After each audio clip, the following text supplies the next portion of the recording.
धर्म प्रेमी सज्जनों, विशेषकर आज भारतवासियों से ही मैं यह आग्रह कर रहा हूँ कि कैसी है हमारी कानून व्यवस्था। क्या हमारे देश के कानून से लोग डरते हैं? यानी हमारी देश की कानून से लोग डरते हैं? मेरा सवाल यह है। इस्लाम की मान्यता को चरितार्थ करने के लिए, अपने को शहीद कहलाने, इस्लाम को उजागर करने के लिए संपूर्ण भारत को नाश करने के पीछे CAA और NRC का विरोध ही है, जो एक सोची समझी रणनीति है। इसे चाहे कोई जो कुछ भी कहे, इस्लाम की मान्यता अनुसार ही ये किया गया है। यही तो इस्लाम है और उसी का ही नाम इस्लाम है। गैर मुस्लिमों को जहाँ पाऊँ, जहाँ देखो उसे कत्ल करो, चाहे कैसा भी गैर मुस्लिमों को मरना ही चाहिए या गैर मुस्लिमों को मारना ही चाहिए। और इस गैर मुस्लिमों को मारते जो मरते हैं उसे शहीद कहा जाता है। मैं नहीं कह रहा हूँ, कुरान में अल्लाह ने खुद कहा। यहाँ अल्लाह ने जिक्र फरमाया है, वला तक़ूलू लिमन युक़्तलू फ़ी सबीलिल्लाहि अमवात बल अहयाउन वलाकिन ला यशऊरून।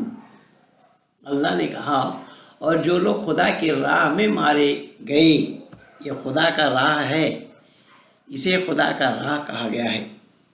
अल्लाह ने कहा, अल्लाह ने इस्लाम में जो खुदा के राह में मरते हैं वो मरे नहीं है, वो मरे हुए भी जिंदा हैं। तो किसी तरीके से गैर मुस्लिमों को मारना, चाहे कैसा भी रणनीति को अपनाना पड़े, गैर मुस्लिमों को मारना ही एकमात्र उद्देश्य है। इस वायरस के माध्यम से जितने भी गैर मुस्लिमों को मारा जाए वो शहीद कहलाएगा। यानी मरेगा तो शहीद, मारेगा तो भी शहीद। और इन शहीदों के लिए अल्लाह ने कुरान में बशारत दी है कि वो मरे नहीं, मरे हुए ज़िंदा हैं। और जो ये अल्लाह का ही रास्ता है, ये अल्लाह का ही रास्ता है। और एक जगह नहीं, ऐसे कई जगह कुरान में आया है। ये सूरा नंबर 3 आयत नंबर 140 में भी देख सकते हैं इन्हीं बातों को। तो कहने का तात्पर्य मेरा ये है कि इस वायरस के माध्यम से जितने भी गैर मुस्लिम को मारा जाए वही शहीद कहलाएगा। किसी को मारे तो शहीद और खुद मरे तो भी शहीद। इसी मानसिकता को आज चरितार्थ करने में जुटा है तबलीग जमात के लोग। और दूरदर्शन में बैठ कर के भी आप लोग ये सुन रहे हैं, जो इस कोरोना वायरस के चपेट में आकर जो मुसलमान मरे हैं उनको शहीद कहा जा रहा है। मैं नहीं कह रहा हूँ, मैं एक भी शब्द बना करके अपने तरफ से नहीं बोला और ना बोलता हूँ। आज तक मेरा रिकॉर्ड है। अभी अभी एक बदतमीज़ का फ़ोन आया, वो हरामज़ादा कह रहा है कि मूर्ति पूजने वाले, अब शब्द बोला उसने, और मूत पीने वाले, वो बताएगा इस्लाम क्या है।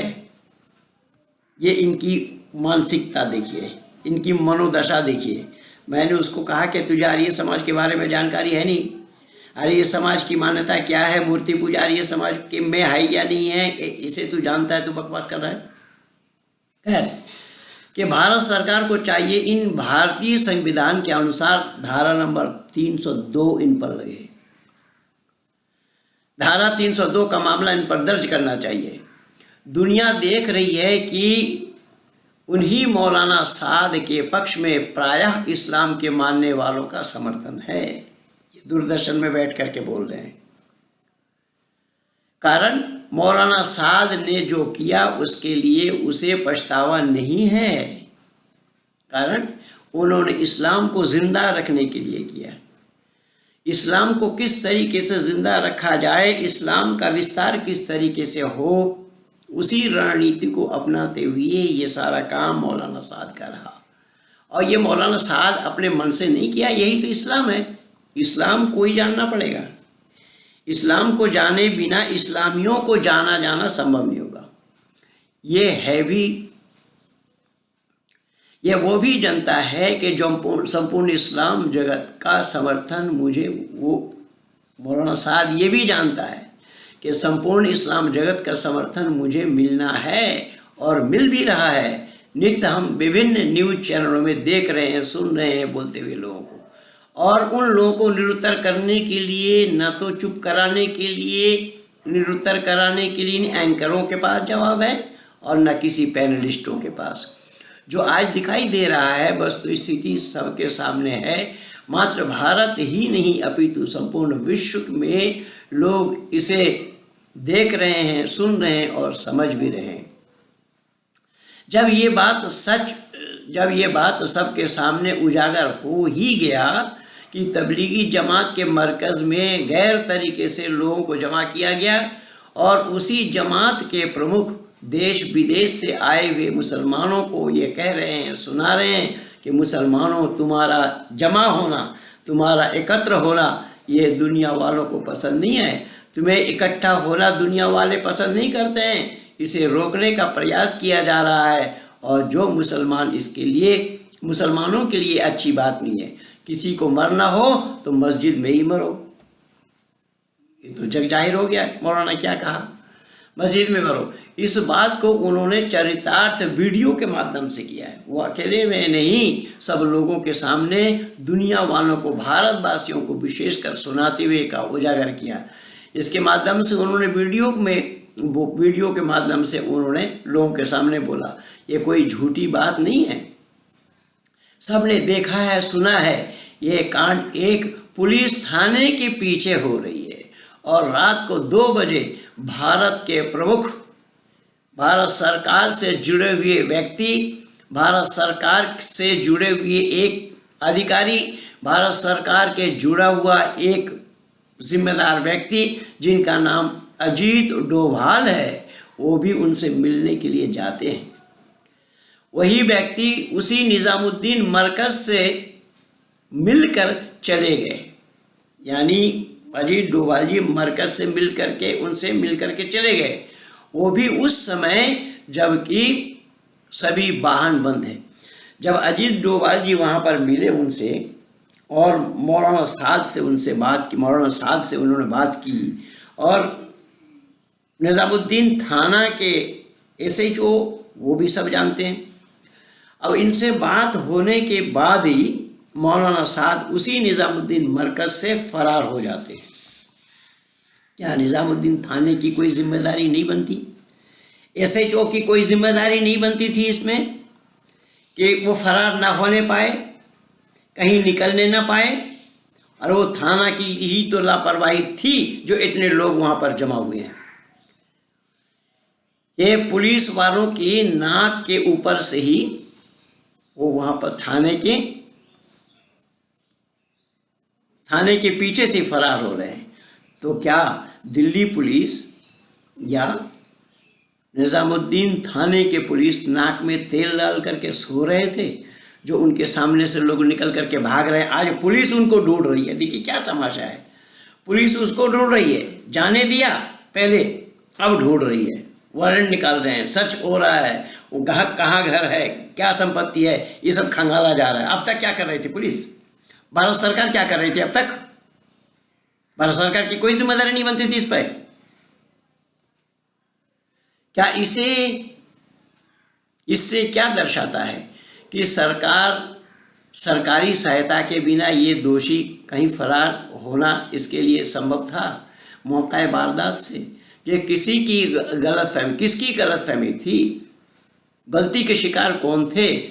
उसे जाने दिया पुलिस और आज वही पुलिस उसी व्यक्ति के नाम से वारंट निकाल रही है, तो नोटिस जारी कर रही है और छापा भी मार रही है। क्या ये सब दिखावा और बनावटीपन नहीं है?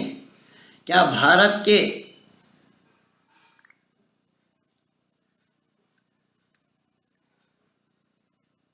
भारत के संचालनकर्ता और दिल्ली पुलिस ही अपने को अक्लमंद या होशियार मान रही है? क्या उनसे और कोई होशियार भारत के लोग नहीं हैं? भारत की जनता इतनी मूर्ख है कि इस सत्यता को जानने का प्रयास भी न करे। आज संपूर्ण विश्व इस कोरोना वायरस से जीवन और मृत्यु से जूझ रहे हैं। त्राहिमाम मची हुई है संपूर्ण विश्व के आंगन में। एक भारत ही एक ऐसा देश है जो अपने सावधानी के बल पर इस कोरोना रूपी वायरस से इतनी जानें नहीं गई हैं। जो लोग साजिश रचकर अपने को शहीद कहलाने के लिए और अल्लाह के दीन को चरितार्थ करने के लिए ही इतना बड़ा दांव खेला है, हमें इस ईर्ष्यालु मानवता विरोधी इस्लाम को जानना पड़ेगा। तभी हम मानव मात्र का कल्याण कर सकते हैं, मानवता की रक्षा कर सकते हैं। तबलीगी जमात के अध्यक्ष मौलाना साद, जो आज मोस्ट वांटेड है, अपराधी है, और मुसलमान मरने मारने के लिए भी तुले हुए हैं। दूसरी तरफ ये कायर हिंदू दिया जलाने में मस्त हैं, दीपक जला करके ढूंढ रहे हैं मौलाना साद को। अरे चुल्लू भर पानी में डूब मरो। इसलिए मैं निवेदन कर रहा हूँ कि कुरान का जानना बहुत ज़रूरी है। कुरान को जानने से, कुरान को पढ़ने से, कुरान को समझदारी से देखने से ही इस्लाम का जाना संभव होगा। इसलिए बंधुओं, मैं दो टुक में आप लोगों तक इन्हीं बातों को पहुंचा देना उचित समझा। आज सुबह मैं अपने पेज में लिखा भी हूं इसे, और आप लोगों तक इसे अपने वीडियो के माध्यम से भी पहुंचाना युक्ति युक्त समझा कि आखिर हो क्या रहा है। इसी का नाम इस्लाम है, और इस्लाम चाहता यही है कि संपूर्ण विश्व के आंगन में एक इस्लाम को छोड़ करके कोई और न रहे, क्योंकि कुरान में अल्लाह ने यही कहा है, इन्ना दीन इंदल्लाहिल इस्लाम। एक ही दीन है जिसका नाम इस्लाम है, बाकी सब वाजिबुल कत्ल है। इसलिए भारतवासियों से विशेषकर मैं ये विनती करना चाहूँगा, भारत सरकार से भी ये कहना चाहूँगा कि भारत सरकार को चाहिए अपने संज्ञान में लेना। कि संज्ञान में क्या लेते? जब अजीत डोभाल को भेज दिया तो अजीत डोभाल अपने मन से थोड़े गया होगा। बिना प्रधानमंत्री से, गृह मंत्री से मशवरा किए, बिना प्रधानमंत्री गृह मंत्री से परामर्श लिए अजीत डोभाल रात को 2 बजे मिलने के लिए जाएगा किसी के घर?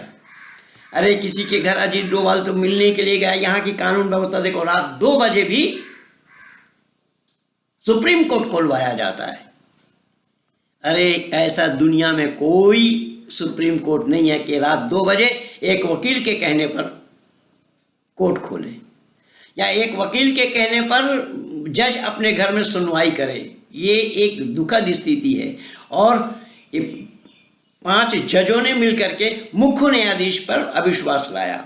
कांग्रेस सरकार मुख्य न्यायाधीश पर, कांग्रेसी जो राजनीति पार्टी है मुख्य न्यायाधीश पर अविश्वास लाया। ये हो क्या रहा है? इसलिए मैंने निवेदन किया कि कानून व्यवस्था हमारी जो है वो बहुत लचीलापन है। इस कानून व्यवस्था को ठीक करना बहुत ज़रूरी है, क्योंकि मजबूती की नाम गाड़ी है। अगर आप सख्ती नहीं अपनाएंगे तो बात बनेगी नहीं। यही तो कारण था योगेश्वर कृष्ण जैसे महापुरुष ने अपने परिवार वालों को मारने के लिए भी संकोच नहीं किया, अपना मामा को मार दिया। किस लिए मारा? यही दुष्टता के कारण। मर्यादा पुरुषोत्तम राम रावण को किस लिए मारा? इसी दुष्टता के कारण। तो हमने अपने महापुरुषों से क्या सीखा है? योगेश्वर कृष्ण तो अर्जुन से कह रहे थे इस बात को, कई बार मैं बोल चुका हूँ। अर्जुन ने तो मना किया था, किससे युद्ध करूंगा? भाई हैं, भतीजा, चाचा है, ताऊ हैं। योगेश्वर कृष्ण ने कहा नहीं, ऐसा नहीं है। युद्धम तो क्षत्रिय स्वधर्म तत्तम कथम त्याजसी। युद्ध करना क्षत्रियों का धर्म, इससे त्यागते हो कहाँ चले जाते हो? अर्जुन ने बोला, एतान बंधवान बिना विजय राज्य न सकम सुखम भविष्यति। इन बांधवों को छोड़कर, राज को छोड़कर अगर मैं युद्ध करूंगा सुख प्राप्त कर सकता हूँ? योगेश्वर कृष्ण ने कहा, तुम नावगच्छसि इमे पापा इमे पापा इमे पापा। ये पापी हैं, दुष्ट हैं, वध करने योग्य हैं। लेकिन मोदी सरकार इसको जानने की, समझने की पहचान नहीं कर रही है। इमे पापा बद्ध एव। अर्जुन ने बोला, इमे मृत्युं तु गमिष्यति महापापम भविष्यति। इनके मर जाने से कोई पाप नहीं लगेगा। योगेश्वर कृष्ण ने कहा, नहीं तत्पापम आत्मा मृत्यु न गच्छति केवलम शरीरम नश्यति त्वामिदं नावगच्छसि आत्मा अजरा अमरा कायम कद प्रणश्यति युद्धम तु क्षत्रिय परम धर्म अतः युद्धम कुरु। ये रहे हमारे देश गुरु योगेश्वर कृष्ण। कहें कि ये पापी हैं, दुष्ट हैं, वध करने योग्य हैं, इसीलिए इनको वध करो। वो अपने रिश्तेदारों को भी नहीं बख्शा। और यहाँ क्या हो रहा है? भारत सरकार का कोई रिश्तेदार नहीं है, लेकिन योगेश्वर कृष्ण के पढ़ाए हुए पाठ को जब तक याद नहीं किया जाएगा, इस भारत को सही सलामत रखना संभव नहीं होगा। ये योगेश्वर कृष्ण का भारत है, योगेश्वर कृष्ण का भारत है। लेकिन दुर्भाग्य तो ये हिंदुओं के लिए है कि उसी कृष्ण को, जो कृष्ण यहाँ पर उपदेश दे रहे हैं, युद्धम तु क्षत्रिय स परमा धर्माता युद्धम कुरु, उसी योगेश्वर कृष्ण को महिलाओं का कपड़ा लेकर इन हिंदुओं ने, अकल के दुश्मनों ने पेड़ पर चला रखा है। इनकी बुद्धि मारी गई है। इसीलिए मैं निवेदन कर रहा हूं, कहीं उसको चोर बता रहा, मनिहारी बता रहा, क्या क्या नहीं बताया जाए योगेश्वर कृष्ण को। तो अपने लोगों से ही छुटकारा पाना भारी हो रहा है, दूसरों से आप क्या निपटोगे। इसीलिए याद रखो, आने वाला समय तुम्हारा खूब अच्छा नहीं आ रहा है, चाहे मोदी जितना प्रयास करे। मोदी भी उसी संस्कृति से हैं, योगेश्वर कृष्ण को महिलाओं का कपड़ा लेकर पेड़ पर चढ़ाने वालों के साथ हैं। इसलिए सत्य से वो विमुख है। योगेश्वर कृष्ण को उन्होंने जाना नहीं। योगेश्वर कृष्ण को अगर जानते होते तो ये आज मौलाना साद का निजामुद्दीन मरकज से फरार होना संभव नहीं था। योगेश्वर कृष्ण तो बोला कि इमे पापः बद्ध एव, ये पापी है, दुष्ट हैं, बद्ध करने योग्य हैं। और वहाँ इस्लाम वाले क्या कह रहे हैं? इस्लाम वाले इसको शहीद मान रहे हैं कि जो संपूर्ण भारत भर में इस कोरोना वायरस को फैला करके भारत के लोगों को मारा जाए। क्या क्या दुर्व्यवहार नहीं हुआ, ये क्या क्या दुर्व्यवहार नहीं कर रहे हैं। क्यों? यही इस्लामी शिक्षा है, तो ये कुरानी शिक्षा है, यह अल्लाह का हुक्म है। वो अल्लाह के हुक्म के मुताबिक ये सारा काम कर रहे हैं बंधुओं। इसलिए कुरान क्या है, अल्लाह का हुक्म क्या है, अल्लाह क्या बतलाते हैं मुसलमानों को, उसे जानना बहुत ज़रूरी होगा। तो मैं अधिक ना आगे जाता हुआ यहीं पर ही अपने वाणी को विराम दे रहा हूँ। आप सब लोगों को